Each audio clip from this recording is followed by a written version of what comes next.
King George V died of the same drug overdose as John Belushi. On January 20th, 1936, King George V was intentionally killed by his own doctor. The world did not find out for another 50 years.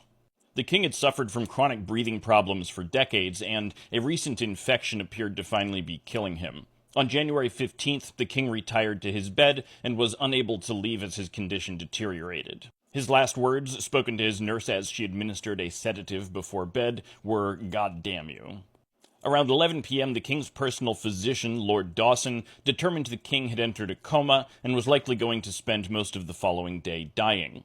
Besides the indignity of a slow death, Dawson wrote that he wanted to spare the monarch the embarrassment of having his death announced in the evening newspapers, which would be salacious, as opposed to the proper morning ones. For that, the king would need to die before midnight.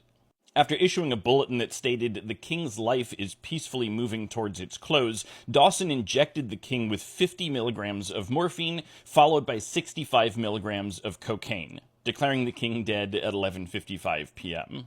Although the royal family did not want the king's life prolonged by artificial means, being devoutly Catholic, many of them probably would not have approved of this action. By the letter of the law, Dawson definitely committed first-degree murder and probably high treason, with a medical reviewer in 1994 going through all of the medical documents and referring to it as an arrogant convenience killing. If this information was learned behind closed doors prior to the release of the doctor's memoir in 1986 is unknown. What is known is that he never faced public consequences for this act, continuing to serve as president of the Royal College of Physicians through 1937, continuing to acquire titles and honors throughout his life. Dawson died in 1945 of pneumonia at the age of 80. Having no male heirs, all the titles that he acquired through his life went extinct.